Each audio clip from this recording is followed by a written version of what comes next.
ఆంధ్రప్రదేశ్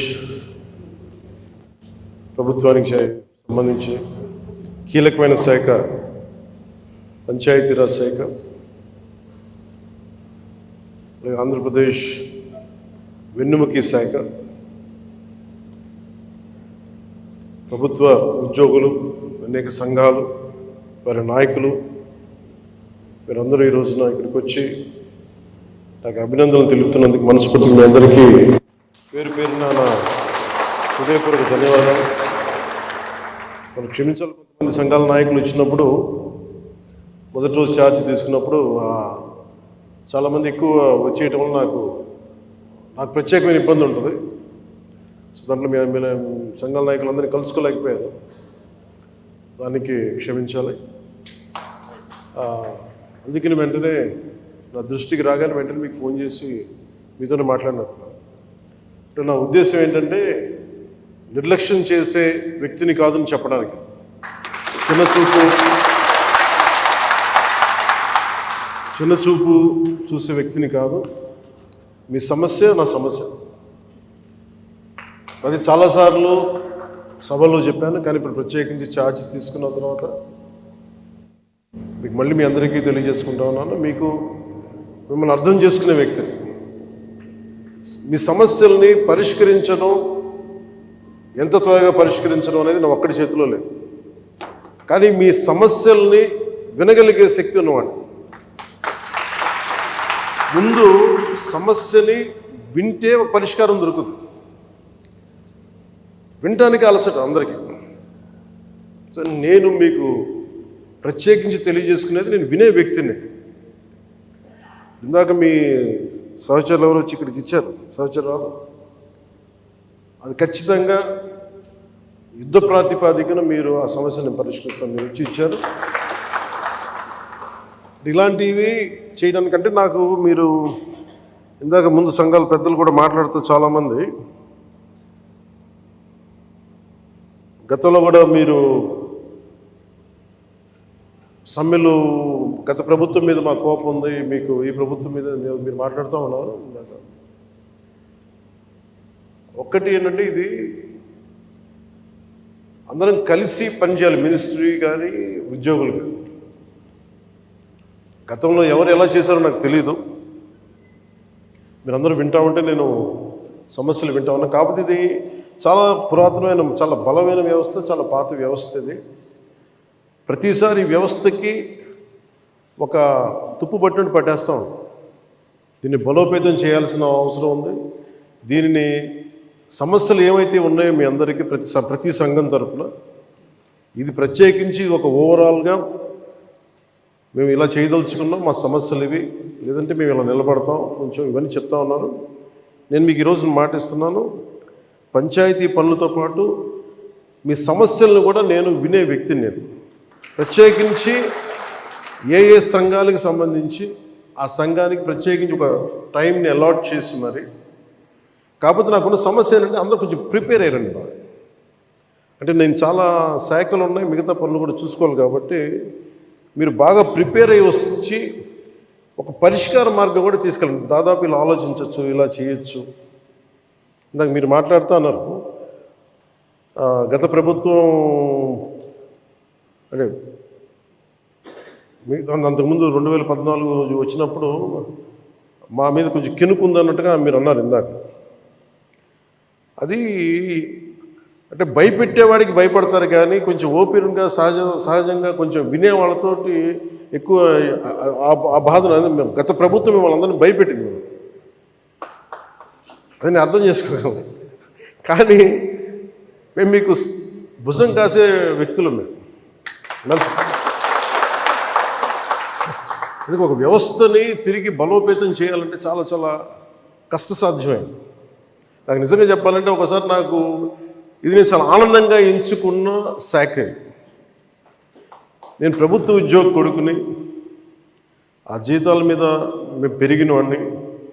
మా నాన్న జీతాలు రాకపోతే మమ్మల్ని స్కూల్ బయటికి పంపించి మళ్ళీ జీతాలు వచ్చిన తర్వాత మళ్ళీ స్కూల్లోకి అలౌ చేసినాయి, అవి కూడా ఉన్నాయి నా సంఘటన.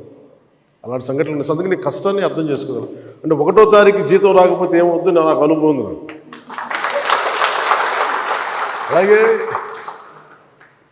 ఆఖరి వారంలో డబ్బులు అయిపోతే కూడా ఆ పరిస్థితి కూడా నాకు తెలుసు. మాకు పొరపాటున మేము ఏదో ఇవి జరిగిపోయినాయి, కానీ మేము ఇలా ఈ సినిమా రంగంలో ఉండటం వల్ల బేసిక్గా చాలా సాధారణ స్థాయి నుంచి వచ్చాం కాబట్టి అన్నిటికంటే కూడా సాధారణ స్థాయి మాకు భగవంతుడి వచ్చిన మమ్మల్ని తీసుకొచ్చిన సాధారణ స్థాయి కష్టాలని మేము మర్చిపోతాం. అందుకని ఈ రోజున రోడ్ల మీద బయటికి వెళ్ళి ఎందుకు ఆగి ఎందుకు మాట్లాడుతానంటే ఆ కష్టం ఎలా ఉంటుందో నాకు తెలుసు. ఇందాక మీరు ఇచ్చిన రిప్రజెంటేషన్ కూడా ఆ కష్టం ఎలా ఉంటుందో నాకు తెలుసు. సో ఇలాంటి స్పందనకి వెంటనే ఉంటుంది. కానీ నేను కోరుకునేది ఏంటంటే మిమ్మల్ని గత ప్రభుత్వం మిమ్మల్ని భయపెట్టింది. అంతకుముందు ఉన్న ప్రభుత్వంకి మీరు ఏదైనా ఒక నిరసన చెప్పడానికి చాలా బలంగా చెప్పగలిగేవారు. కానీ ఇప్పుడున్న కూటమి ప్రభుత్వం మీకు అండగా నిలబడుతుంది. ఫస్ట్ ముందస్తుగా మేము మీతో గొడవ పెట్టుకోవడానికి ఫస్ట్, ఎందుకంటే బ్యాడ్ బ్లడ్ ఉండకూడదని ఫస్ట్ ఫోన్ చేశాను మీకు. అరే వస్తే నువ్వు కలవలేదండి, నువ్వు కూర్చొని పెద్ద ఆఫీసులను కలుస్తాం, మమ్మల్ని కలవవా అనే ఒక చిన్న బాధ ఏదైనా ఉంటుంది. ఎందుకంటే నాకు తెలుసు, మా నాన్న బాధ నాకు తెలుసు. అందుకని వెంటనే ఫోన్ చేశాను. నేను ఆ కష్టం నాకు తెలుసు.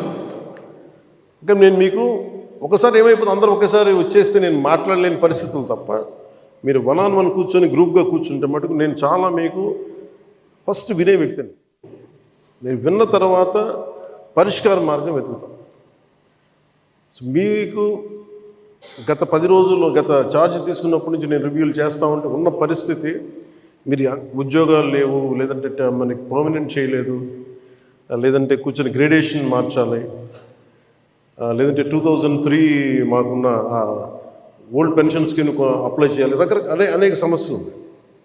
వీటన్నిటినీ చాలా క్షుణ్ణంగా మీ దగ్గరతో వింటారు. కాబట్టి వీటన్నిటికీ మించి మూలం ఆర్థిక మూలం.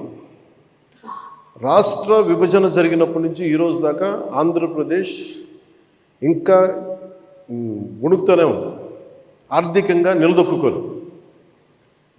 మేము కూడా ఓటు చీలకూడదు, అందరూ కలిసి రావాలి. ఎందుకన్నామంటే అసలు ఆంధ్రప్రదేశ్కి ఒక బలమైన రాజకీయ వ్యవస్థ ఉంటేనే కింద ఉన్న మనకి పనిచేస్తున్న ఉద్యోగులందరికీ కూడా ఒక భద్రత ఉంది.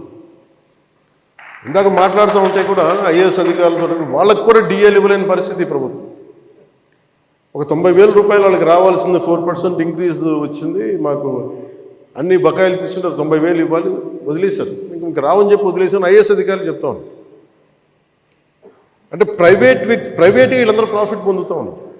డబ్బు ఉంది, కానీ డబ్బుని వ్యక్తులు సొంతం చేసుకున్నారు. రాజకీయాల్లో కూర్చొని గత ప్రభుత్వం స్థాయి దాన్ని పెంచేసింది. అది మేము కరెక్ట్ చేయాలి.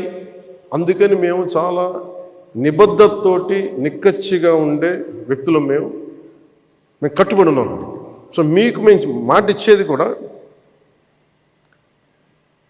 ముందస్తుగా అసలు ఫస్ట్ ఆర్థిక పరంగా అసలు ఎలా ఉంది రాష్ట్రం, శ్వేతపత్రాలు రిలీజ్ చేయబోతుంది.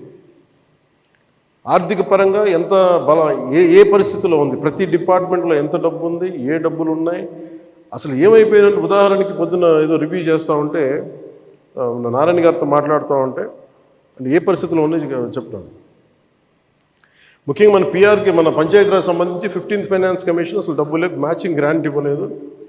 దాదాపు కొన్ని వేల కోట్లు రావాల్సింది రాలేదు. ఇప్పటికి ఈరోజు కూడా కూర్చోబెట్టి దాదాపు 1800 కోట్లు అనుకుంటున్నా, 1580 కోట్లు, క్లోజ్ టు 1600 crores రావాలి. సో 15th ఫైనాన్స్ కమిషన్ డబ్బులు వదిలేసుకున్నాం.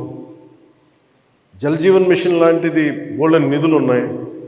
సో ఏ పథకం, కేంద్ర పథకాలకి ఇవన్నీ చూస్తుంటే కేవలం మ్యాచింగ్ గ్రాంట్ ఇవ్వలేకపోవడం. నేను అధికారులు పొద్దు నుంచి గత రోజుల నుంచి నేను అడుగుతా ఉంటే ఒకటే అడుగుతున్నాను, ఏమైనాయంటే మీ బాధ్యత కదా, మీరు ఎందుకు లేరు ఇట్లా అని అడిగారు. సమస్య ఏమైంది, సరైన నాయకత్వాన్ని ప్రజలు ఎన్నుకోలేనప్పుడు ఇష్టారాజ్యంగా ప్రవర్తించారు. దానికి పర్యావసానమే మనం అనుభవిస్తుంది ఈరోజు. నేను మీకు ఒక రెవల్యూషనరీ విప్లవాత్మకమైన మార్పులు తీసుకురావాలి ఆంధ్రప్రదేశ్ విధి విధానాల్లో కానీ ప్రభుత్వ విధానాల్లో కానీ, దానికి నేను నా వంతు కృషి నేను బలంగా చేసి పెడతాను. మీకు ఏదో ఒక రోజు వారానికి మీ సమస్యల మీద ప్రత్యేకించి దృష్టి సారిస్తాం.